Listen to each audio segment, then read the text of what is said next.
Hey, måske er du tilflytter, fraflytter, eller måske har du boet i Middelfart og omegn hele dit liv. I den her podcast får du indsigt i de mennesker, som har været med til at gøre Middelfart til det, den er i dag. Bag podcasten er WeAcademy, som kan hjælpe dig og din virksomhed med video, webinar, livestreaming og selvfølgelig podcast. WeAcademy. Sammen om digital succes. Velkommen til Indsigt med Udsigt. Mit navn det er Sirelet Haurits, og i dag har jeg fornemt besøg af hele 3 mennesker her hos mig. Det er en far, en datter og en svigersøn. Sammen deler de en interesse for projekter og byggerier, som mange mennesker kan benytte sig og få glæde af. Du har stensikkert set logoet 5E på diverse byggepladser, dog ikke bare i Middelfart. Ellers har du måske lagt mærke til en ældre bygning i byen, der har fået en kærlig hånd. Og ellers følger du Middelfart Boldklub. De brænder for udviklingen i Middelfart, og i dag skal vi lære meget mere om, hvem de er, deres projekter, og hvorfor det betyder så meget, at man passer på det sted, man er vokset op. Men lad os bare få dem præsenteret. Jeg snakker selvfølgelig om Per Jørgensen, Pernille Poulsen og Simon Poulsen. Velkommen til. Tak. Første punkt på dagsordenen er en basal og hurtig introduktion af jer. Venskabsbogen, som man plejer at kalde det. Så vi tager den fra en ende af, og vi starter med Per. Ja. Så Per, fulde navn? Ja, mit navn det er Per Jørgensen. Og alder? Jeg er fra 58. Ej, så må du hjælpe mig med min matematik her. Det er nok omkring 65. Perfekt. Og jobtitel? Ja, men jeg er direktør og alt muligt, mand. Ja, og familie? Jamen, jeg bor jo sammen med min kone ude på Karensmindevej, og så bor vi jo lidt i kollektiv med datter og svigersøn og børnebørn. Ja, og civilstand, plejer jeg at sige. Gift? Ja. Ja. Og I bor nu stadigvæk på Karensmindevej? Ja. Ja, perfekt. Og hvor kommer du fra, Per? Jamen, jeg kommer fra Middelfart. Jeg er født og opvokset i Middelfart. Perfekt. Og Pernille, fulde navn? Pernille Poulsen. Og alder? 38. Og jobtitel? Medejer. Ja, og familie? Jeg er gift med Simon. Ja. Og sammen har vi 3 børn. Frederik, Emma og Marie. Og bopæl? Middelfart. Og hvor kommer du fra? Jeg er faktisk født i Odense, men kommer til som 8-årig. Yes. Ja. Og Simon? Ja. Sidste mand. Fuld navn? Simon Poulsen. Og alder? Snart 40. Og jobtitel? Jeg er snedkermester. Ja. Og så er jeg også medejer. Ja. Og familie? Gift med Pernille. 3 børn, hun har jo sagt det. Ja, perfekt. Og bopæl? Middelfart. Og hvor kommer du fra? Middelfart. Perfekt. Alle mine gæster, de får lov til at kigge forbi mig og ud på udsigten, så de kan sidde og kigge lidt ud over Lillebælt og broerne. Så hvis vi trækker fra bag ved mig, så kan I jo kigge ud, og så kan I lige fortælle mig, hvad I tænker på, og hvilke følelser I får, når I kigger ud over Lillebælt. Hvad siger du, Per? Ja, men der er jo en stor glæde ved at kigge den vej ud over vandet og den nye Lillebæltsbro. Altså, da jeg var knægt, det var mens broen blev bygget, så vi har jo brugt ufattelig mange timer nede på byggepladsen ved den nye Lillebæltsbro og hele området med vand og skov, så det er en dejlig tid at tænke tilbage på. Mm. Og det er egentlig sjovt også at tænke på, at når man går tur her med hundene i skoven eller langs vandet, altså man kan jo se de gamle kloakrør, der lå for 60 år siden, de ligger der stadigvæk, og de træer, der var små dengang, man legede røversoldater op i skoven, de er blevet store. De er kæmpe store nu. Og stier og områder, det er jo stadigvæk de samme. Ja. Dejligt. Ja, så det der med, at der er noget nyt, men der er også noget, man kan huske. Ja. Hvad tænker I? Pernille, hvad tænker du? Jeg tænker bare, sikke en dejlig udsigt. Ja. Jeg tænker hjem, at Simon og jeg flyttede hjemmefra første gang, så var det med den udsigt her, vi boede lige nedenunder. Ja. Ja, så ja. Ja. Hvad med dig, Simon? Jamen, det er også hjem, fordi at vi har været her altid, og jeg har også haft min gang på Lillebælt som lille. Så ja, hjem. Ja. Og nu har vi jo både at gøre med 5E Byg, Melfarhus, Middelfart Boldklub og mange andre ting. For at lytterne forstår ligesom opdelingen af, hvad de her forskellige ting er, kan I så prøve at pensle ligesom sammenhængen ud for os. Pernille, vil du gøre det? Jeg kan prøve. Ja. Simon og jeg har jo kendt hinanden i rigtig mange år, hvor du blev en udlært snedkermester, og i 14 startede vi det lille snedkeri. Og far startede, da vores søn var helt lille, 5E Byg sammen med en håndfuld andre gode mennesker. Så der har vi et andet firma, og så har vi jo Melfarhus sammen, som er sådan vores tredje hjertebarn. Ja. Og så er der Middelfart Boldklub, som er fars store hjertebarn. Ja. Perfekt. Per, hvis vi skal starte ved dig og din personlige rejse, hvis man skal sige det så flot. Du er opvokset her i byen og har altid haft barndom og ungdom her. Hvordan husker du den tid? Nu nåede du lige at sige små træer, der er blevet til store træer nu, og stisystemer, som stadigvæk ligner sig selv. Men hvordan husker du din barndom, altså og Middelfart? Jo, men altså, jeg vil sige, jeg husker det jo kun som noget positivt. Altså, jeg flyttede på Gammel Strandvej, da jeg var 3 måneder gammel, og mine forældre drev privat plejehjem. Så jeg er jo født og opvokset imellem 20 plejehjemsbeboere og en masse personale, og der var jo altid nogen til at tage af os, og de gamle mennesker spillede vi jo kort med og så film med og kørte ture med, så jeg tænker, at i forhold til alt andet efterfølgende i livet, det har jo givet sådan et socialt gen, at man har været vant til at være i blandt mennesker altid. Og så har jeg jo, siden jeg var 6 år, været medlem af fodboldklubben, op fra det gamle Allerhus, til man røg ud på Danmarksvej, og var egentlig med hele turen, og var en lille smule med ind omkring, dengang, at fodboldklubben var i 3. division. Det var ikke meget. Efterfølgende flyttede vi så til Horsens, hvor jeg skulle læse, men for mig var det så også naturligt, at man kom tilbage. Jamen, der gik jo ikke lang tid, så var jeg jo formand ude i MGBK, og efterfølgende har startet det selskab, som egentlig kører det professionelle del i dag i 2. division. Så det er jo, som jeg sagde før, med træer og vand og brug, det er jo sjovt at se, men det er også sjovt at se, at man har boet så mange år i samme by. Altså, det er jo de samme mennesker, man mødte for 50 år siden i gågaden, men vi ser bare alle sammen lidt anderledes ud i dag. Så jeg synes jo, det har egentlig været en rigtig fin måde på, at man er samme sted. Ja. Og nu sagde du, at du har været medlem af fodboldklubben, siden du var 6 år gammel. Var det drengedrømmen dengang? Eller da du var lille, så tænkte du sådan, nej, det her, det skal jeg være? Der var det jo ligesom alle andre, at man skulle jo spille en masse fodbold, og det gjorde vi også. Vi spillede jo stort set fodbold døgnet rundt, og det var vi også gode til, at det gik fint, men så sker der jo lidt, når man bliver lidt ældre, og nogen vil spille meget fodbold, og nogen vil have noget arbejde, og nogen vil drikke noget øl. Altså, så, men det er jo de samme mennesker, man møder alle steder stadigvæk. Ja, og jeg tror, at der er nogen, der kan genkende det der med, at det slår klik, og man ved ligesom, hvad det er, man skal. Var det også sådan for dig i forhold til, at du gerne ville gå ind i det her med byggeri, eller hvordan skete det? Det var lidt en tilfældighed.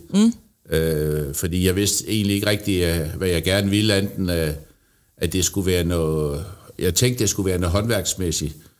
Og så var jeg så heldig, at en sommer, der skulle min søster have bygget en ny garage, og det blev jeg så sat til at hjælpe med at lave den garage, og så tænkte jeg, at jeg skulle være murer, og så havde man dengang op på Danmarksvej et rigtig stort murfirma, Brødrene Larsen, en 70-80 mand, som var både murer og tømmer og anlægsfolk. Og ja, så kørte jeg det op og spurgte, om jeg ikke kunne komme i lære, og det kunne jeg så godt. Fedt. Dejligt. Og du blev uddannet murer, og så tager du også en uddannelse som bygningskonstruktør, ja. Og det gør du uden bys. Ja. Hvor læste du den henne, og hvordan var det at komme væk fra Middelfart? Det var egentlig fint. Det var i Horsens. Der boede mig og Elisabeth oppe i 4 år. En dejlig tid deroppe, men med stadigvæk med stærke relationer til Middelfart, hvor vi havde mange af vores venner og bekendte, så vi tilbragte mange weekender i Middelfart, og det samme med vores venner og bekendte i Horsens, så det var egentlig også en fin tid. Ja, og hvad sker der så efter det? Fordi det er også noget med, at du lige når at komme til Odense. Ja, jeg fik arbejde ved en entreprenør i Esbjerg, der har fået et stort byggeri i Odense, Brands Klædefabrik, og der fik jeg at vide, at hvis jeg ville ansættes der, så skulle jeg så lige en tur til Odense, og sad derinde og byggede en 3-4 år på Brands Klædefabrik, og så fik vi egentlig bygget en større afdeling op i Odense. Men det har hele tiden trukken i os, at når muligheden bød sig, så skulle vi tilbage til Middelfart. Ja, perfekt. Pernille, så går vi til dig. Og så by the way, når det er du må gerne lige læne dig lidt tættere på. Ja. Jeg ved godt, at det er sådan lidt, men ja. Det. Jeg prøver. Ja, perfekt. Fordi du kom jo til Middelfart som 8-årig, efter at have haft de første år i Odense. Ja. Hvordan var det for dig at komme hertil? Nu var du selvfølgelig ikke sådan vildt gammel, men hvordan husker du, at det var at komme hertil, efter at have ligesom haft de første år i Odense? Egentlig fint nok, men selvfølgelig, når man er 8 år og bliver revet ud af folkeskolen, og dem man altid har gået i børnehave og skole med, så er det da specielt. Men jeg kom ind i en rigtig god klasse på Strib skole, ja. Og tog resten af min skoletid der. Ja. Ja. Så det var rigtig fint. Ja. Jamen, og nu har jeg skrevet sådan et spørgsmål ned. Hvordan husker du din far? Altså, hvilken indflydelse havde han altså på den, du er i dag? Begge mine forældre har haft rigtig stor indflydelse, men jeg føler jeg selv i hvert fald fået deres sociale gen, som far også snakker om, han har fået med fra hans barndom af. Har altid været med til alting, om det var, når far han var ude og skulle spille fodbold, eller skulle træne nogle fodbolddrenge, så har jeg altid været med på sidelinjen. Ja. Og har du fået, altså fordi nu ved vi jo, at det er jer, der sidder med Melfarhus. Så hele det her med byggeri og restaurering af gamle bygninger og sådan noget, er det noget, du har fået fra ham, eller hvornår begyndte den interesse ligesom at komme? Jeg vil sige, at den er kommet med alderen. Jeg har nok min personlige interesse ligger nok mest i, når byggeriet er færdigt, og de to herrer er færdige med at få det renoveret, så kontakten med vores lejere og det administrative, det er nok det, jeg brænder allermest for i processen. Okay. Ja. Hvis du ikke lavede det, du gjorde i dag, hvad tror du så, du ville lave? Så var jeg jordmor. Du var jordmor? Ja, okay. Nå, hvorfor? Det har altid faktisk været min store drøm. Ja? Okay. Men jeg havde måske ikke lige karaktererne til det efter folkeskolen, og så kom jeg i lære som indkøbssekretær og blev uddannet det i en virksomhed her i byen. Ja. Og kan jeg godt lide det administrative, så var jeg i en virksomhed i Fredericia i næsten 10 år, hvor jeg sad med nogle søfolk. Og så da muligheden bød sig, at jeg kunne komme fuld tid på det her familieprojekt her, så greb jeg den. Ja, det kan jeg da godt forstå. Og Simon, ja. Nu skal vi høre om dig. Ja. Og igen, du må også gerne lige læne dig lidt ind. Læs så meget du nu kan. Jeg ved godt, det er sådan, vi sidder dejligt tæt her. Du er også født og opvokset i Middelfart. Kan du prøve at fortælle lidt om din historie og altså din indflyvning i familien, var jeg lige ved at sige? Ja. Jamen, min far og mor er begge fra Middelfart. og jeg er opvokset her og spillet en masse fodbold. Også i MG og BK. Indtil jeg blev 3-24, så stoppede jeg med det. Der var en skade, der gjorde, at jeg ikke skulle spille mere, så har jeg ikke spillet det siden. Og så, min skolegang har jeg haft på Østerskole, indtil til og med 9. klasse. Fortsat 10. klasse, dengang det blev flyttet på Lillebælt. Efterfølgende har jeg gået på HTX til at starte med i Middelfart, som så efterfølgende blev flyttet til Fredericia. Ja. Tog den. Og så har jeg lavet lidt forskelligt, inden jeg så gik i lære som snedker. Okay. Hvad har du lavet der så? Ja, hvad har jeg lavet? Så har jeg gjort den lidt ved KBC-byg, og så har jeg været ved en tømrer som arbejdsmand, og indtil jeg lige fandt ud af, hvad jeg skulle. Ja, okay. Hvordan mødte dig og Pernille hinanden? Nu synes jeg, at du skal få lov til at fortælle en historie så. Det er mange år siden. Ja. Vi har kendt hinanden i 20 år. Det var egentlig mest igennem fodbold og fælles bekendte. Ja. Og så lærte vi hinanden at kende. Ja, okay. Hvordan husker du det at komme ind i svigerfamilien? Fordi I har lært hinanden at kende før, Per, du startede 5E, korrekt? Ja. Hvordan husker du at komme ind i den her svigerfamilie? Havde du selv samme ambitioner, eller hvad man siger, i forhold til byggeri, eller bliver man meget påvirket af dem, man omgås med? Dengang havde vi ikke de ambitioner, fordi der var det ikke, som det er i dag. Det er noget, der udvikler sig over tid, og ja, jeg har altid godt kunne lide at have med håndværk at gøre, om det var byggeri, eller om det var snit en pind, eller sådan nogle ting. Og så har vi jo selvfølgelig, i og med at Per har hans erhverv, og jeg har mit, så har man kunne forene de ting, og så har vi sparet med hinanden, og over tid, så finder man ud af, hvad vi synes er sjovt at kaste os i krig med, og det har vi så fået gjort. Ja, okay.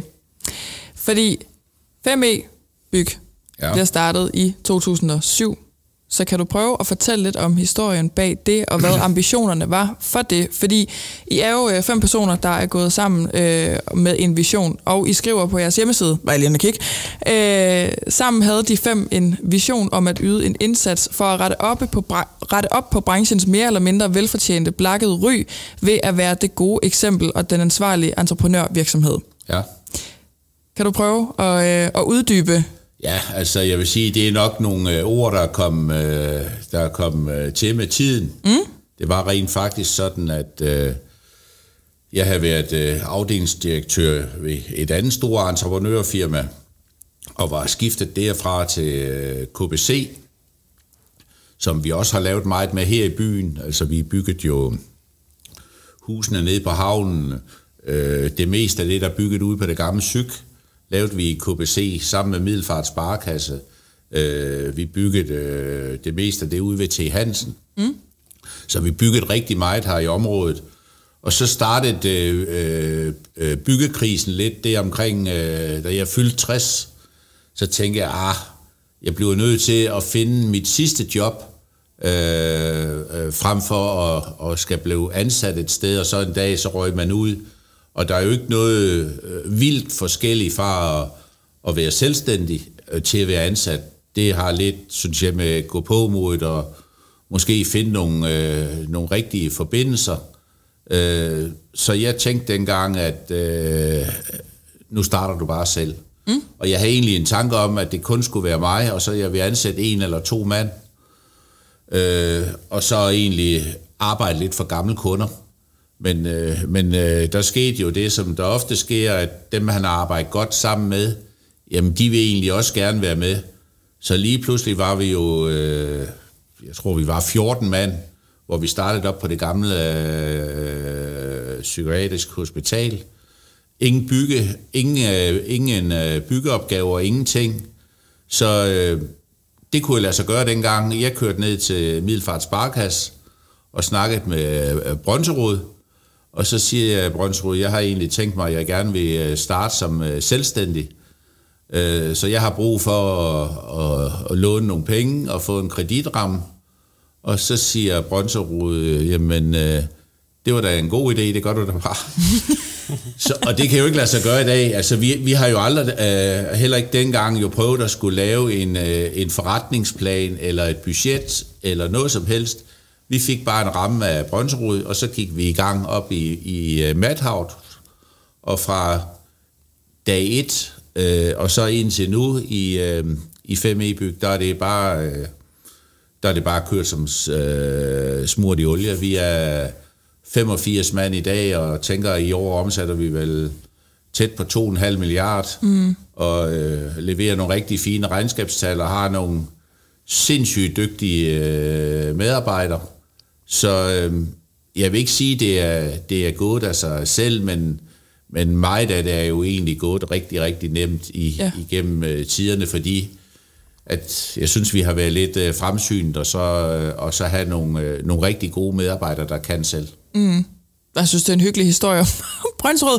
Og jeg siger det kun, fordi vi har jo næsten lige haft Jan Munk på besøg, og han fortæller også en historie om, han gik ned, og så gik han ned til Brønserud og sagde, jeg vil rigtig gerne åbne en blomsterforretning. Og så sagde Brønserud, ja, det er fint. Værsgo. Det finder vi ud af. Ja, men jeg vil også sige, at tiderne skiftes, og vi holder jo, selvom det er også blevet noget anderledes i dag, ligesom vores virksomhed er blevet anderledes, så er Sparekassen jo også blevet anderledes, men jeg vil ikke sige til en dårligere side, vi har et rigtig fint samarbejde med Middelfart Sparekasser, og de hjælper jo, ligesom vi også prøver at hjælpe alt det, vi kan lokalt, men der kommer jo nye regler og nye betingelser altid, og verden er også blevet sværere at drive bank i, og den er også blevet sværere at drive entreprenørvirksomhed i, men sådan er det jo. Man må jo bare indordne sig under det regelsæt, der findes. Hvorfor er det blevet sværere i dag? Ja, men dokumentation og opfølgning og altså aftaler, der skal laves, altså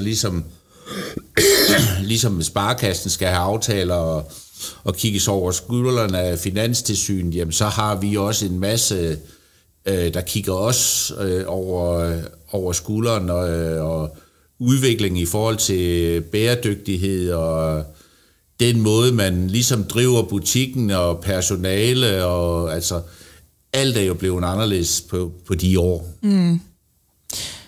Pernille, hvad husker du fra den tid, hvor 5E Byg startede, og ligesom det begyndte at snowballe, var jeg lige ved at sige.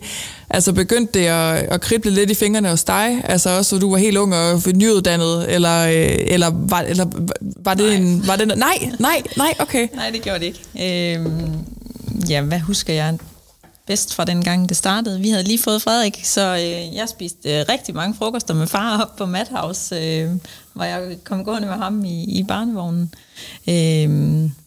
Vi har bare fulgt lidt med på sidelinjen, og kendte jo mange af dem, som han havde startet det op med, fordi det var kollegaer fra tidligere. Så det var jo sådan, også for os, der stod ved siden af, sådan et hyggeligt projekt at følge med i og opleve, hvordan det sådan egentlig rimelig hurtigt blev større end det, som vi havde hørt, ambitionen var med det. Ja. Jamen, det måtte også have været fedt, det der med, når man har hørt det der med sådan en spæd idé på et eller andet tidspunkt, og så lige pludselig bare se det bare, så går det bare stærkt. Ja. Altså, Simon, var der noget, du særligt lærte af at følge med af på sidelinjen, altså i forhold til det her med at drive en virksomhed og entreprenørskab? Ja. Altså den måde, som Per har haft tilgang til det, har jeg altid godt kunne lide, og også beundret en smule, fordi at det går nok. Det har altid været med den, og et eller andet sted, så kræver det is i maven at starte en virksomhed på den måde, og det har vi også selv fundet ud af efterfølgende. Og det har lært mig noget. Men selve det i forhold til 5E, vi har altid skilt ad i forhold til Melforhus, Snikkeri og 5E. 5E er Pers, og har altid været det. Sammen med dem, han nu har det sammen med. Og det har vi egentlig aldrig blandet os i, og aldrig haft noget med at gøre. Men det er jo sindssygt imponerende, hvad der kan ske på forholdsvis få år, at man kan nå fra at starte noget til, hvor man er i dag. Og det har da været spændende at følge. Ja, altså fordi jeg tænker også, altså igen også Per, altså hvordan var det altså at se det vokse? Altså du virker meget sådan ydmyg Fynbo, var sådan, det gik meget godt, det gik meget fint, vi starter der så. Men man må da blive ret altså sådan stolt også. Altså nu selvfølgelig du er ikke ene alene om det her overhovedet, men man må da være altså blive stolt af at se det vokse fra en idé man havde. Men det er man også, men som jeg siger, at meget er gået af sig selv, fordi vi har også, der har jo været vækst i samfundet, og vi har egentlig haft nogle små grundlæggende principper, altså det der med, at man skal opføre sig ordentligt, man skal have nogle gode medarbejdere, og så skal man også være god ved sine kunder, og mange af dem, vi har bygget for, jamen dem har vi jo bygget for 2, 3, 4 gange. Og så vil jeg også sige, så skal man jo bruge sit krudt på at prøve at være lidt fremsynet. Altså, hvad sker der i samfundet? Fordi der kommer jo coronakriser, der kommer økonomiske kriser, og så skal man jo ligesom prøve at gøre sig lidt uafhængig af de kriser, der kommer, og så få drejet bussen lidt i god tid, så man kører i den retning, hvor tingene sker. Mm. Sådan er det jo også i dag. Altså, man har jo et dyk, vil jeg sige, i byggebranchen i øjeblikket. Men så er der jo områder, hvor man kan sige, der er stor vækst. Altså man kan jo tage inden for farmaindustrien, nogle specielle områder inden for sygehus og sundhed. Og der er stadigvæk nogle firmaer og pensionskasser, der bygger mange boliger. Og så drejede vi jo for et par år siden kanonen ind på det. Og i dag, jamen der kører vi jo med fuld fart bare i nogle nye spor. Mm. Altså det er ikke, jeg vil sige, noget er jo held, og noget er lidt fremsynthed, men det er jo ingen, altså der er jo ikke nogen speciel viden, der skal til det. Altså det er egentlig bare for tingene gjort. Simpelt. Ja. Nå ja, men altså sådan, jeg kan godt forstå det der med, at altså, man kan jo ikke ene alene kigge på sig selv. Altså der er jo mange ting, der spiller ind. Altså også de omstændigheder, man er i, og den situation, samfundet er i, og hvad man selv gør. Og ja, men altså igen, godt råd, bare få det gjort. Det er meget simpelt. Så vil jeg, som jeg siger, og så finde nogle medarbejdere, der er dygtige, og behandle dem ordentligt. Ja. Altså det er jo en kunst i sig selv, vil jeg så sige. At jeg plejer at sige, som chef skal man jo finde nogle medarbejdere, der er dygtigere end en selv. Okay. Altså, og så give dem plads til det. Ja. Hvad hedder det? Jørgen Fix, som jeg også har haft inden, han sagde, at han vil frem for at se sin virksomhed vokse, så vil han faktisk hellere have en virksomhed, som er god og sund, og have nogle glade medarbejdere. Ja. Er det lidt det samme, du tænker? Nej, det tænker jeg egentlig ikke. Altså, vi vil gerne vokse, og det gør vi, og grunden til, at vi gerne vil vokse, det er, fordi vi har rigtig mange dygtige medarbejdere. Og jo dygtigere de bliver, skal der være plads til dem i organisationen fremadrettet. Mm. Så en, der har været byggeleder, når han har været dygtig byggeleder i 5 år, så skal der være plads til, at han bliver projektleder.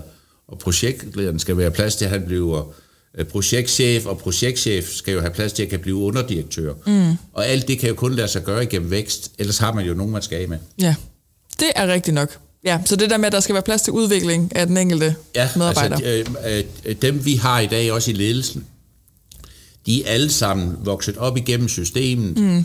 Og fra vi var 4, jamen så i dag er vi jo 10 medejere. Mm. Det er jo også imponerende vækst. Det vækster, og så kommer tiden til, op igennem årene, at Melfarhus bliver startet. Og igen, det var også det, som noget, som er rigtig vigtigt for jer, at det er 2 forskellige ting. Selvom I alle 3 er med ind over Melfarhus, så er 5E, det er dit, Per, og Melfarhus er ligesom mere jeres, og det lille snedkeri er jeres. Simon, vil du prøve at fortælle lidt om historien bag Melfarhus og visionen? Hvorfor var det her? Det var bare det, I skulle. Jamen, det kom over tid. Vi gik og rådede lidt med, inden Melfarhus gik vi og rådede med et par ejendomme. Og i og med, at jeg havde snedkeriet sammen med Pernille, det var mig, der er udførende, Pernille, der sidder med alt det administrative, så havde vi længe gået og snakket om samarbejde med Per, om vi skulle give os lidt i kast med et par projekter i forhold til restaureringer, renoveringer, et eller andet i den gamle bydel, fordi det brænder vi for. Der kom så et hus, og det startede vi med, og så fik vi det lavet færdigt og oprettet egentlig til udlejning. Og så grev det lidt om sig, og vi fik en ejendom mere, og så blev Melforhus egentlig stiftet. Det kommer så af et holdingselskab, Per havde inden, som så er blevet til Melforhus, og Melforhus har egentlig det er egentlig hovedet, og så grener alle de andre små firmaer ud under det. Så Melforhus er en masse ting. Okay. Ja. Og I står jo alle sammen som medejere af Melforhus. Og Pernille, kan du prøve at pensle ud, hvad rollefordeling så er i Melforhus, for når I alle tre er med indover? Hvad laver I hver især? Det er sådan rigtig spændende spørgsmål. Ja. Jamen, som sagt før, sidder jeg jo personligt med det administrative, har kontakten til vores lejere og sidder med alt papirnusseriet og elsker, at alle vores lejere ved, hvem vi er. Os tre, hvem er det, der står bag. Vores lejere får påskeæg, og de får en lille julehilsen, fordi det er vigtigt for os, at vi ikke bare er endnu et udlejningsselskab, men at vi er personlige. Og det er egentlig med den holdning, at hvis vi gør noget for vores lejere, jamen så passer de også rigtig godt på de lejemål, som vi har brugt tid og penge på, og rigtig meget krudt på at renovere.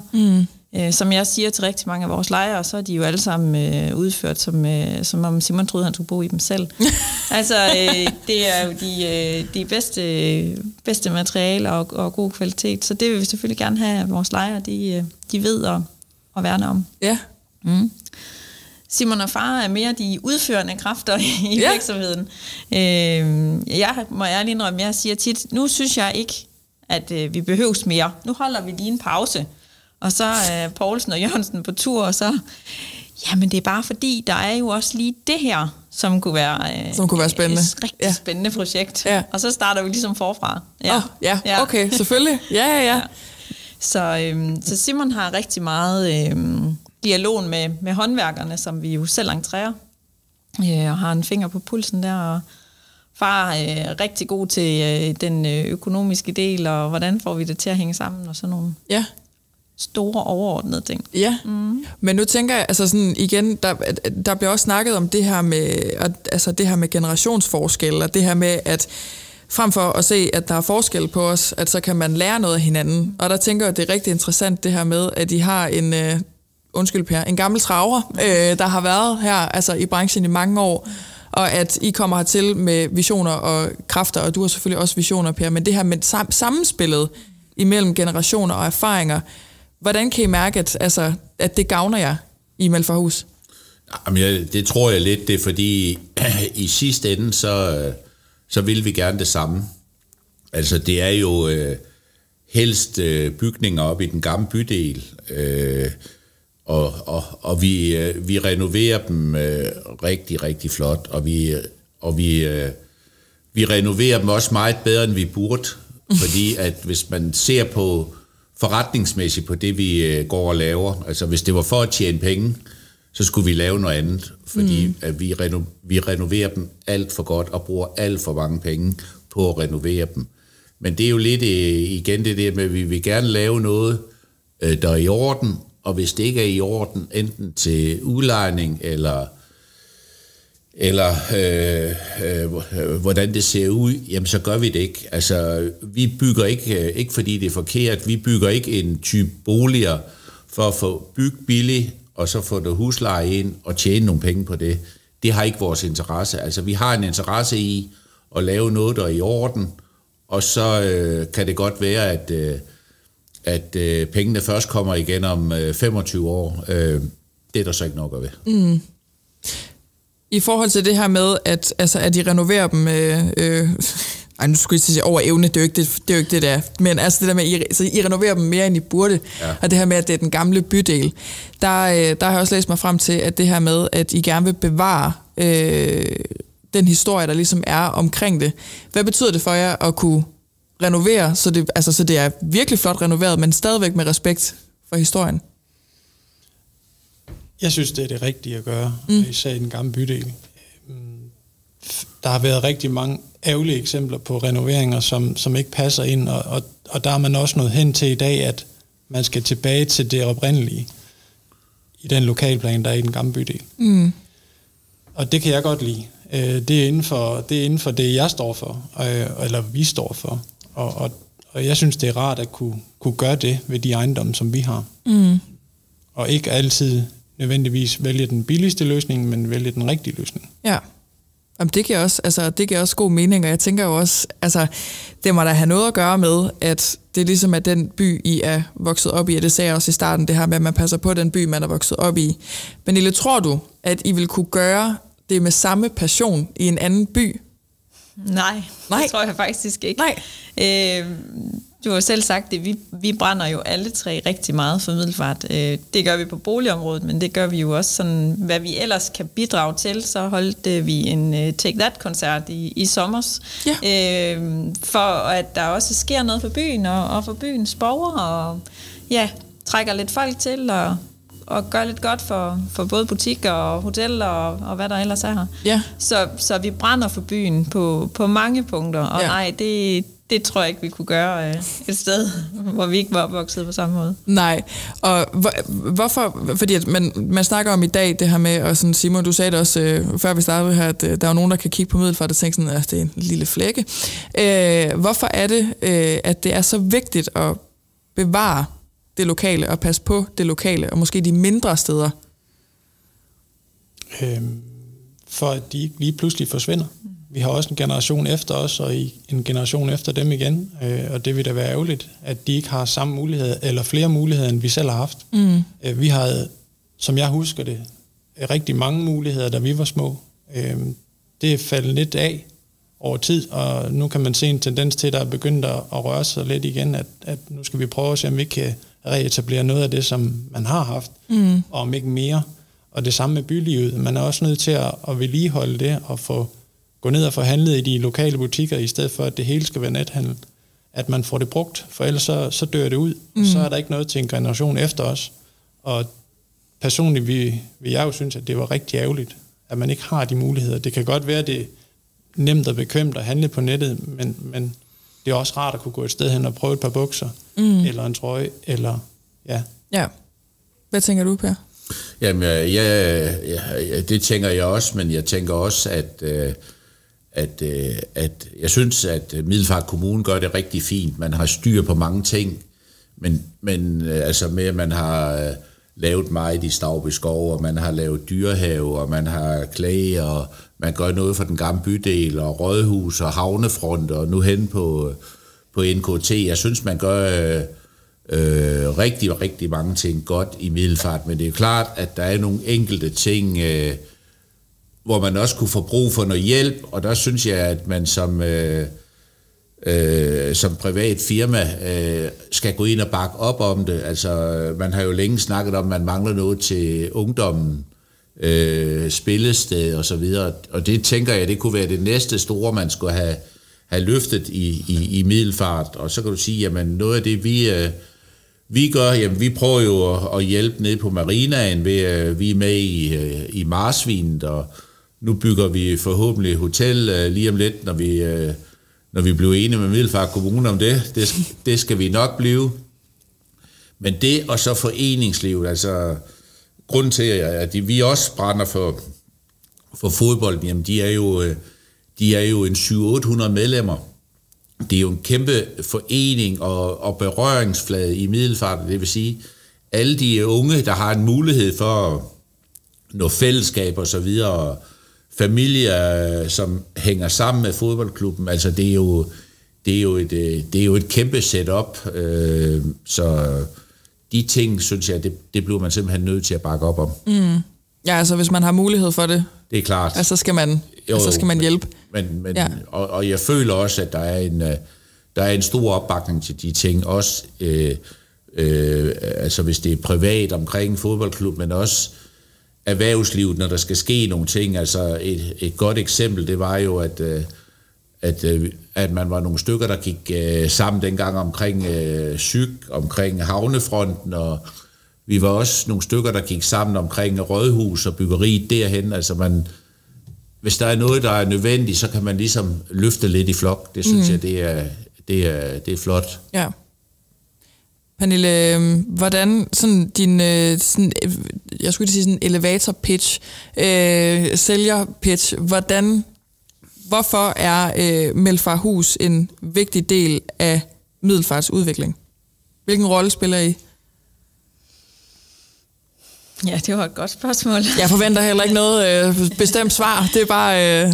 Hvad rolle spiller vi? Altså, jeg tænker egentlig lidt det samme igen, at vi er med til at hjælpe Middelfart til at bevare Middelfart til næste generation. Vi er med til at tage noget af det, som trænger til en kærlig hånd, hvor folk de tænker, det tør vi ikke røre ved, jamen så kaster vi os ud i det, og vi prøver at gøre det så godt vi kan. Ja. Så det må være at være med til at vedligeholde og udvikle Middelfart på bedst mulig vis. Ja, altså bruge Middelfarts historie til at udvikle den på en eller anden måde. Altså sørge for at bevare den gamle bydel, fordi at det er jo, jeg er jo også vokset op i Middelfart, men det er jo også det er jo et dejligt sted. Det er jo et smukt, meget smukt sted. Ja. Er det egentlig nogensinde faldet jeg ind, Simon, og skulle flytte fra Middelfart? Det virker meget... Nej, nu. Det er meget sjovt. Det er bare svaret med alle dem, der er født og opvokset. Det er bare, nej, det er bare overhovedet ikke. Hvorfor? Det har aldrig været en trang i mig. Og efter jeg lærte Pernille at kende, har det aldrig været en trang i os. Der er alt, hvad vi skal bruge her, og det vi ikke har, det er tæt på. Så nej, den har aldrig været der. Nej. Det har den ikke. Nej. Og for mit eget vedkommende, der kommer det aldrig. Og jeg håber også, at det kan godt være, at vores børn de ender med at skal læse her og der alle vejen, eller hvad de vil. Men jeg håber også, at de kommer tilbage, eller på en eller anden måde har et eller andet forhold til Middelfart, udover mig og Pernille. Fordi hvis vi er her, så kunne det være rart, at de også havde en familie her, eller i hvert fald havde et eller andet forhold til det. Ja. Som Frederik, vores store dreng på snart 17, sagde til mig den anden dag, jeg kunne godt tænke mig at komme til Odense og læse, mor, men så finder jeg en kone, og får vi nogle børn, og så flytter vi herhjem, så du kan hjælpe med at passe børnene, ligesom mormor har passet os. Det lyder som en god idé. Det er en god idé. Ja. Det er en god ordning. Det aftaler vi. Ja, fordi jeg kan huske, ungdomsskolens leder, Anders, sagde, at drømmen jo var, for alle dem, der er med til at udvikle Middelfart, at Middelfart skulle være et sted, hvor man voksede op, og man så måske tog derfra, læste et andet sted. Men så snart man begyndte at snakke om, at man skulle have familie og stifte familie, så skulle der ikke være nogen tvivl i folk om, at de skulle tilbage hertil igen. Hvad tænker du om det, Per? Jamen, det tænker jeg egentlig, det er rigtigt nok, altså. Man ved jo aldrig, hvad der sker, når nogen de flytter et sted hen for at læse. Altså, de får måske en kæreste et andet sted, eller bosætter sig et andet sted, men sådan er det.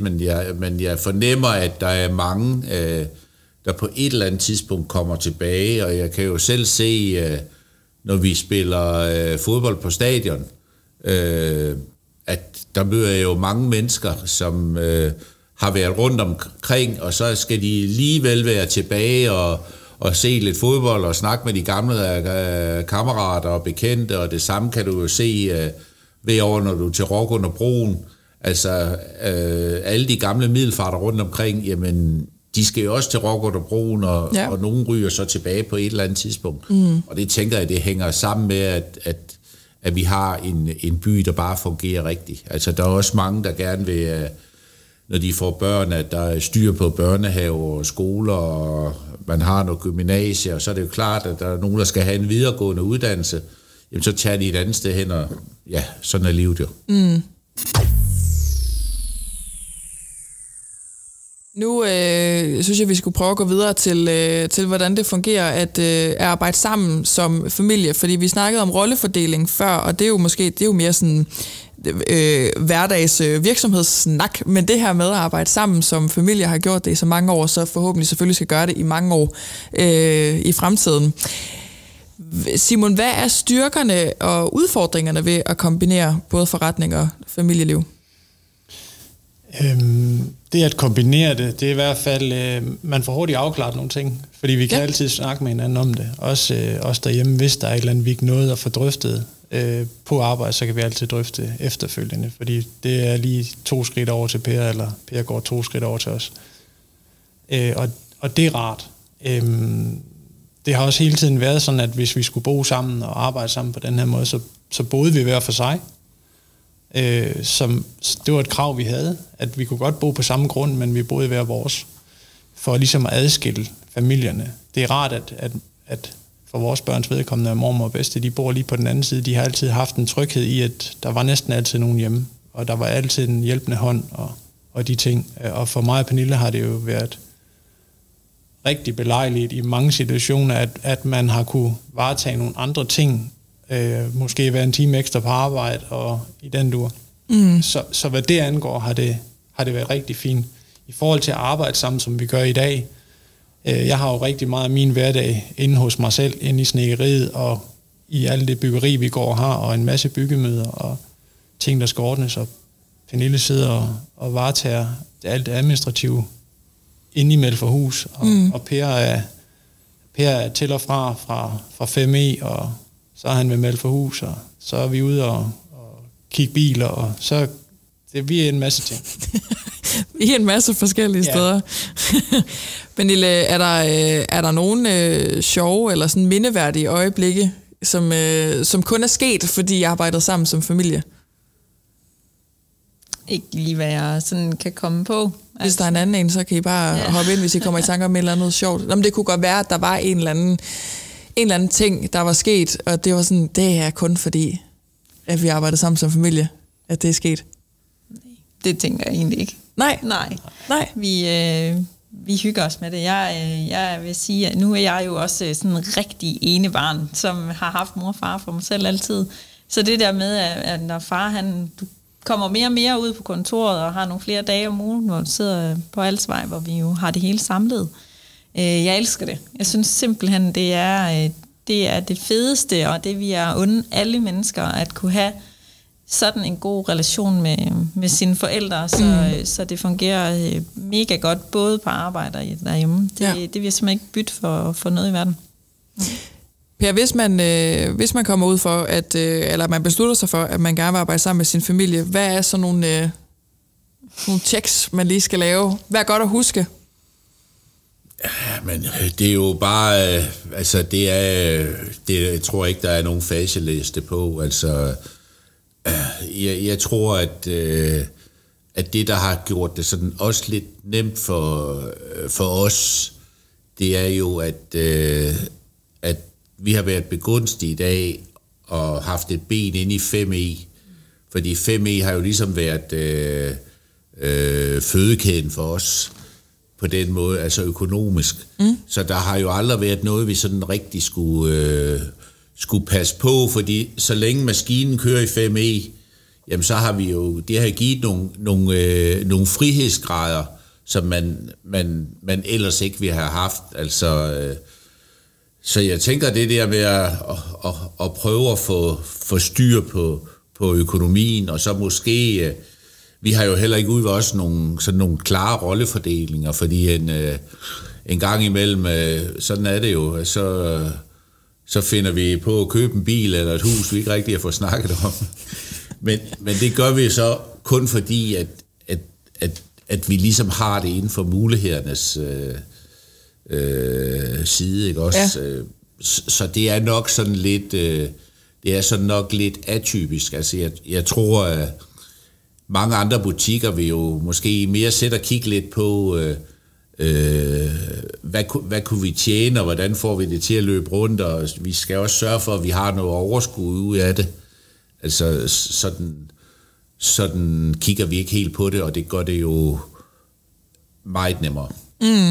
Der er måske nogle andre friheder, man kan tage sig. Det må man sige. Ja. Altså også hvis man skal et eller andet, eller man skal holde lidt fri, eller 3 børnebørn, det gør jo også, at man en gang imellem skal køre til læge og tandlæge, og altså, jamen så kan en anden bare træde til, eller min kone kan køre, hun har jo valgt for 25 år siden, eller 16. 15 år siden, og være hjemmegående, så hun har ligesom kunne være vicevært for hele familien, og barnets første sygedag, og altså det har givet os nogle andre muligheder, som jeg tænker, at der er ikke ret mange, der har. Ja. Nu bed jeg mærke i, at du sagde noget med, at I også køber biler. Altså, biler restaurerer I og sælger dem? Nej. Okay. Vi ryster på hovedet. Simon, hvad laver I så? Hvorfor skal I have biler nu i Middelfarthus? Vi ryster på hovedet af forskellige årsager. Jeg tænker, det er tosset. Vi har jo igennem mange år snakket om, hvordan man kunne sprede nogle risikoer. Og for ikke at have det hele i ejendom eller værdipapirer eller noget, så har vi også lidt investeringsbiler. Ja. Okay. Jamen, jeg tænkte også lidt, hold da op, så de restaurerer det hele. Nej. Alt, hvad vi kan finde i Middelfart, restaurerer vi. Og det her med, at altså nu har vi ligesom, altså nu har du også snakket om det, Per, og det har I alle sammen, men det her med, at I vælger at bo sammen. Jeg elsker min mor. Og jeg tror også, hun vil være enig med mig og sige, at vi skulle ikke bo lige ved siden af hinanden. Hvorfor, og der kan selvfølgelig være forskel, men hvorfor var det, I valgte at gøre det? Ja, men mig og Pernille, vi boede først her i Havnegade, så efterfølgende inde på Rosenvingen, der købte vi et hus inde. Og da vi lige havde fået Frederik, vores den første der gik jeg i gang med at skille det hus ad og få det bygget op, som vi gerne vil have det. Og i den periode, hvor vi byggede det hus, der boede vi faktisk ved Per Elsbeth ude på Rødbæks Banke. Ja. Og så det gik meget godt. Ja, det gik faktisk meget godt. Og så jokede vi med det over tid, at vi kunne da bare bo sammen. Der var en masse bekvemmelighed i det. Man kunne hjælpe hinanden, og man var der altid for hinanden. Så blev vi færdige med huset inde på Rosenvingen, der boede der et halvt års tid. Og den der snak om, at det kunne være sjovt at bo sammen eller bekvemt, den slap ikke rigtigt. Og så var vi en dag rundt og kiggede lidt, hvis det var. Og så kørte vi faktisk forbi, hvor vi bor i dag, og sagde, hvis det kommer til salg en dag, så kunne det være rigtig fint. Det var om søndagen. Ja, så tror jeg, at ejendomsmægleren ringede i løbet af en uges tid og sagde, vi har faktisk fået et hus til salg, som kunne være jer. Ja. Og så var det hus. Nå, ej, hvor sjovt. Jeg ved ikke, om der er nogen, der har snakket eller et eller andet, men så blev det. Ej, hvor sjovt. Ej, hvor pudsigt på en eller anden måde. Ja. Men dejligt, at det lykkes. Og så endte det jo faktisk med, at da vi overtog det, så flyttede vi ind ved mor og far igen. Ja. Imens vi fandt ud af, hvordan og hvorledes vi skulle gøre med et hus mere på grunden. Ja. Så der boede vi der alligevel. Et års tid. Ja, halvandet. Ja. Igen, hvor vi boede under samme tag. Ja. Indtil vi så havde bygget færdigt. Ja. Og hvor fint. Og så var det bare alle teltpælene op, og så bare ud sammen. Over på den anden side af græsplænen. Ja. Ej, hvor dejligt. Ja. Ej, hvor dejligt. Tiden den går. Det er det, jeg siger. Det går hurtigt, når man sidder her. Fordi det er jo ikke kun byggebranchen, hvor Middelfart har en særlig plads for jer. Det er jo også fodbold. Og nu kigger jeg over på Per, fordi Per, du er formand for Middelfart Boldklub. Kan du prøve at fortælle lidt om, hvorfor du er der, og hvorfor det er sådan en vigtig del af dit liv, og måske Middelfart generelt? Du har været en lille smule inde på det. Ja, men jeg tænker, det startede jo det der med MGBK, hvor jeg var formand, og har jo altid godt kunne lide det der med at komme ned, hvor der var en masse unge mennesker, og der skete træning og udvikling, og jeg synes jo egentlig, man havde en rigtig fin fodboldklub. Så var vi jo nogen, der måske havde lidt flere ambitioner end andre, og i sådan en fodboldklub, der er jo mange, der kigger lidt på, hvad midler har man, og hvad kan lade sig gøre. Og så for at ligesom få tingene skilt ad, så blev vi enige om, at, eller det var nok mest mig, at så laver vi en klub, som egentlig er en professionel afdeling, som skaffer deres egne midler og har deres egen drift, og stadigvæk et fint samarbejde med fodboldklubben. Og det vil sige, når man skal gøre noget, jamen så er det jo ikke midler, der bliver taget fra de unge mennesker, altså for at de kan komme på en træningstur, eller få tøj og så videre, at så er det 2 forskellige kasser, og tværtom så giver vi jo egentlig et pænt årligt tilskud til MGBK, fordi at vi spiller på deres licens. Så jeg synes, det har været en rigtig fin rejse, og det er jo klart, at tingene for MGBK har jo udviklet sig. De er jo heldige at have en stor aktie i Rock under Broen, og for os har vi egentlig også udviklet os rigtig fint, altså fra vi startede i 3. division til det der niveau, vi er på nu. Og det tænker jeg, at for begge klubber, det er jo egentlig ligesom det, der kan lade sig gøre i det område, vi er i. Så der bliver lagt mange timer i Middelfart Boldklub. Og jeg vil også lige supplere med, at jeg er også heldig at være næstformand i Odense håndbold i Dameligaen. Ja. Som vi har en plan om, at vi skal være et top 4-hold i Europa. Og det arbejder vi altså også hårdt på. Ja. Hvor spændende. Ja. Det er sådan en, du har alligevel fået på en eller anden måde kommet ind og sådan smagt lidt på drengedrømmen med at spille en masse fodbold. Det er så den ene del af det, altså ligesom at vi skal gøre noget i Middelfart, fordi der bor vi, og der er vi med Middelfarthus, så 5E er jo i Odense, og der synes jeg også, at som en stor aktør i Odense, der har man virksomhedsmæssigt en forpligtelse til at bakke op om det, der skal ske og være i Odense. Ja. Jamen det synes jeg også, giver god mening, fordi du snakker om det her med, altså på baggrund af det her med at være i Middelfart, og hvordan det er vigtigt, at virksomheder engagerer sig i det lokale i Middelfart, så er det jo klart, at Odense er en anden størrelse, men der er det jo selvfølgelig også klart, ligesom at du siger, at de lokale virksomheder også skal bakke op om det, der sker i Odense. Ja, fordi at alle byer har jo brug for et foreningsliv. Sådan er det bare. Ja. Hvad er de største ønske for klubben? For Middelfart Boldklub? Ja. Også Odense damehåndbold måske. Jamen, Odense, hvis man lige starter med det, Odense damehåndbold, det er jo, at vi kan løfte os til et niveau højere og blive en fast del i Final Four i Champions League. Ja. Og vi i den hjemlige liga jo kan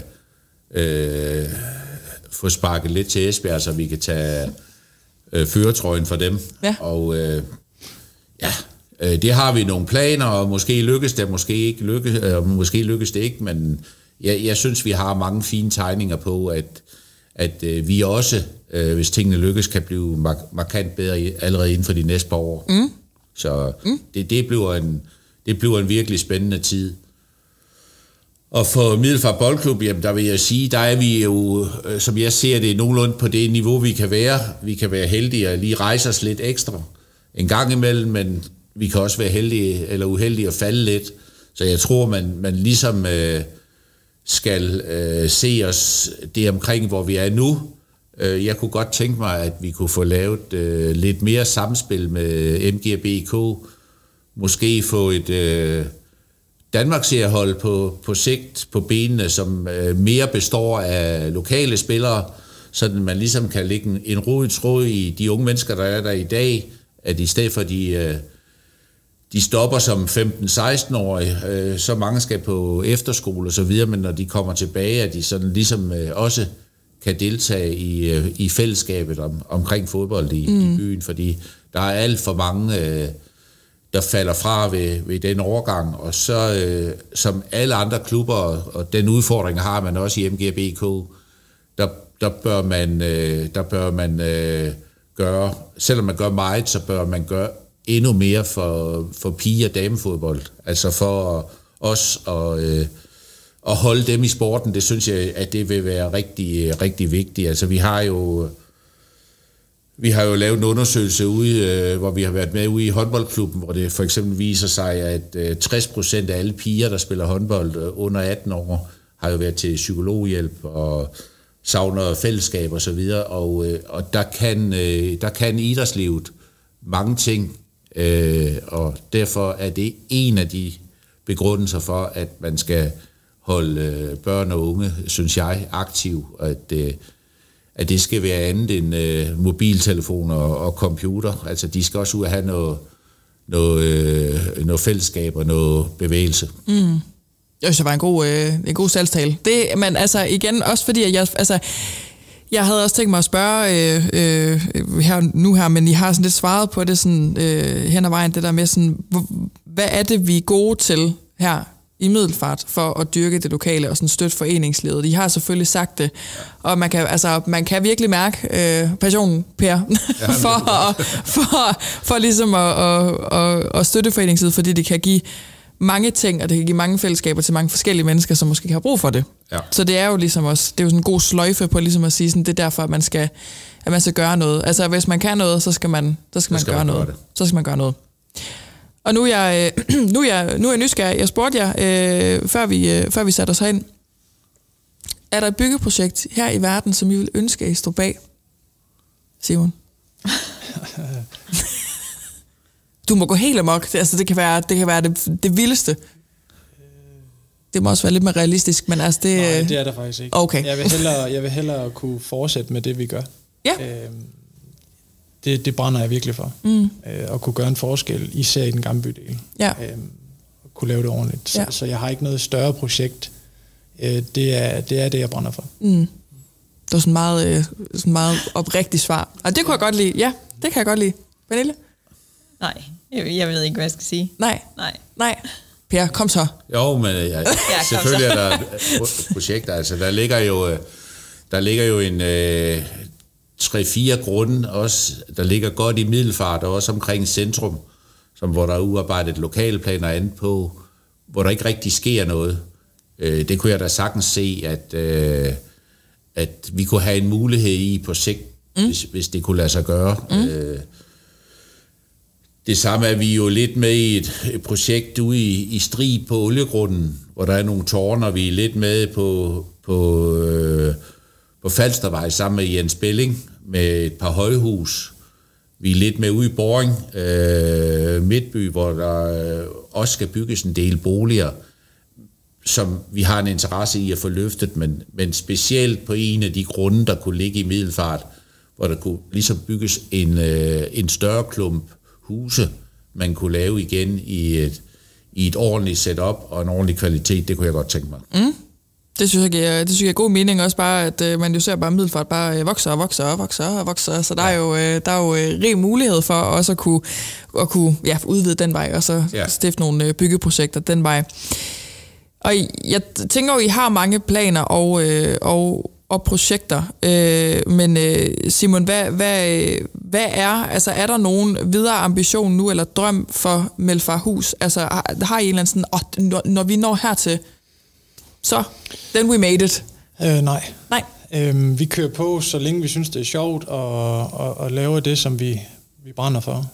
Og så er det klart, at nu kan jeg jo kun snakke for mig selv, og jeg tror også, at de andre deler samme holdning, men det er klart, altså vi bygger jo på noget, som vi også på et tidspunkt kan videregive. Vi har 3 børn, og det er ikke sikkert, at de har lyst til at lave noget af det, men muligheden er der.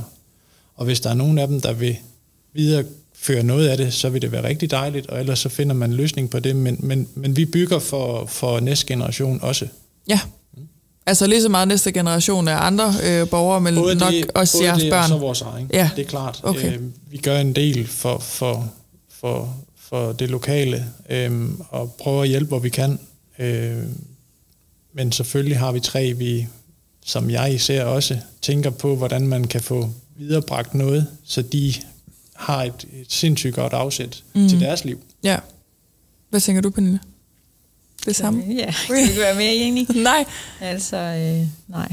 Vi har jo været inde på det her. Vi brænder for det, og børnene viser der også mere og mere interesse for det, så det kunne da være mega hyggeligt, hvis vi en dag sidder 3 generationer. En kæmpe familievirksomhed lige pludselig. Man snakker altså om det der med, at sådan en virksomhed bliver givet videre, men der sådan, nu bliver det sådan en virksomhed, hvor alle sådan, 3 generationer er inde på samme tid. Jeg tror, vi har svært ved at slippe det alle sammen, fordi at det er sjovt og hyggeligt, og det er bare noget, vi godt kan lide at lave. Ja. Hvad med dig, Per? Hvor er du om 10 år? Stadigvæk 5 så er jeg i hvert fald på pension. Nå, okay. Det kunne da godt være, at du var sådan en... det er klart, at der kommer til at ske nogle ting, både i Middelfarthus og også ude i 5 omkring noget generationsskifte. jeg har det jo også sådan, at man skal gøre tingene, mens man kan. Altså, der er jo ikke meget ved, når man når min alder og skal spare op i 10 år, for der er noget, man gerne vil. Altså, hvis der er et eller andet, jeg gerne vil, så gør jeg det. Og hvis det er lige vildt nok, jamen, så må jeg jo snakke med dem nede i sparekassen, hvordan vi finder en løsning på det. Altså, jeg tænker, nu har Brøndsåret der ikke engang mere. Nej, der er flinke folk i sparekassen også. Det er selvfølgelig, som jeg siger, med en gran af fornuft, men jeg synes, man skal gøre tingene, mens man kan det. Ja. Og som vi har været heldige, nu har vi jo fået børnebørn i en tidlig alder, jamen vi kan jo tage på golfture og skiture og alt muligt, og det er jo ikke mange bedsteforældre, der er det forundt. Altså, jeg har jo i 15 år kunne tage med den ældste på ski hver år til Østrig, og altså siden han var i klapvogn. Og det samme kan vi jo om sommeren. Altså, vi er jo altid sammen 3 uger i Italien, og om vinteren er vi altid sammen i Østrig, og et par gange om året, så er vi jo altid sammen, hvor vi er på en eller anden lang udlandsrejse og så videre. Så det har givet nogle helt andre muligheder. Ja, og det kan jeg godt forstå. Men hvad tænker I så, at drømmen er for Middelfart? Altså, Pernille, hvor ser du, at kommunen er på vej hen? Jeg vil sige, at min største drøm for Middelfart, det er at få noget for de unge mennesker. Nu har vi selv på 10, 14 og 17. Jeg synes, Middelfart er rigtig god til de små børnefamilier. De har nogle gode muligheder for nogle gode skoler og nogle gode fritidsinteresser for de mindre børn, men når man som Frederik på 17 synes, at man skal opleve at gå i byen og sådan noget, så kunne det være helt enormt rart, at det kunne gøres i Middelfart, så de ikke skal til Odense eller Fredericia. Så det er mit allerstørste ønske, det er, at vi som erhvervsdrivende sammen med kommunen kan få skabt nogle muligheder for de unge mennesker. Ja, det er også noget, der går igen hos folk, at de siger, at vi skal have noget for de unge. Er det også din drøm, Simon? Eller er det noget, du... I forhold til byen, så er det helt klart, at vi favner de unge, at vi ikke skubber dem fra os i de muligheder, der måtte være i Middelfart. Og det er at lave nogle flere tiltag, så vi kan holde på dem. Ja. Det er det, jeg håber på for Middelfart Kommune. Er det også de unge, du tænker på, Per? Eller, Ja, helt klart. Ja. Altså, jeg synes, at alt det, man kan lave af tiltag for foreningslivet, og også et sted for de unge at være. Og jeg ved jo, der er mange planer med skaterbaner, musik og spillesteder og så videre, men jeg synes også, at hvis man tager rundt og kigger lidt i nogle af de lidt større byer, så var der også nogle ting, man kunne den vej hen på sigt lave for de unge mennesker i Middelfart. Ja. Og jeg tænker, at det skal være en kombination af noget privat, og så Middelfart Kommune. Ja. Altså, der går sammen, og så siger man en gang for alle, så skal man se for det er løftet til et niveau, og så må det koste det koster. Ja. Bum. Godt. Også fordi, at nu kommer vi til det aller sidste spørgsmål, og det er nemlig, som jeg altid spørger om, hvilket sted i Middelfart vil I anbefale andre at besøge eller opleve? Simon? Ja, men der er mange steder, men personligt har jeg altid haft et forhold til Odden og Fænøsund dernede, fordi der er jeg opvokset. Fra helt lille af, min farfar, han sejlede færgen over til Fænø, og jeg har altid selv lagt og sejle i små joller og fisket og sådan noget fra helt lille af. Så det er noget, der står mig nært, og så bare være i naturen i Middelfart. Ja. Fænøsund, Odden. Ja. Ja. Pernille? Altså, det er jo helt pinligt, men jeg tror jo, jeg var 37, inden jeg nåede op på Clay-museet. Ja, okay. Selvom jeg har boet her hele mit liv. Hvis man ikke kender det, og hvis man kommer udenbys fra, så vil jeg sige, at det er i hvert fald et helt fantastisk sted opleve. Ja. Det er også et populært sted at anbefale, kan jeg så kan jeg afsløre. Og Per? Ja, men der findes jo ikke et hjørne i kommunen, tænker jeg ikke har været med min hund eller på min cykel. Men jeg synes jo, at de tiltag, man har gjort de sidste åringer ude i Stauby Skov fra kommunens side, med shelterpladser, bålpladser og legepladser, altså det er voldsomt undervurderet. Og jeg synes jo, mange flere familier skulle tage ud og bruge det derude.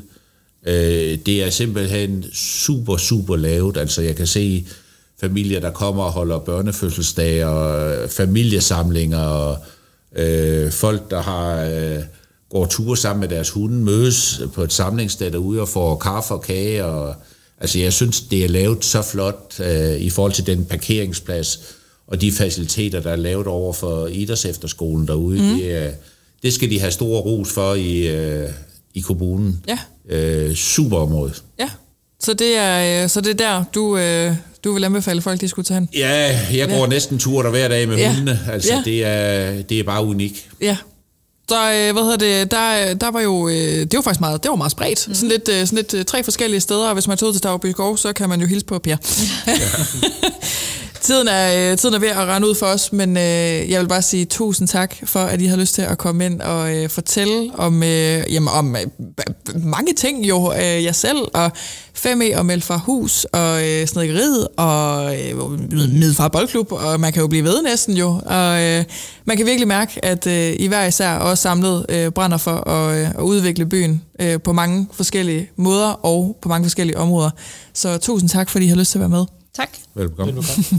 Og til jer derude, jeg håber, vi lyttes ved næste gang, når der er endnu mere indsigt med udsigt.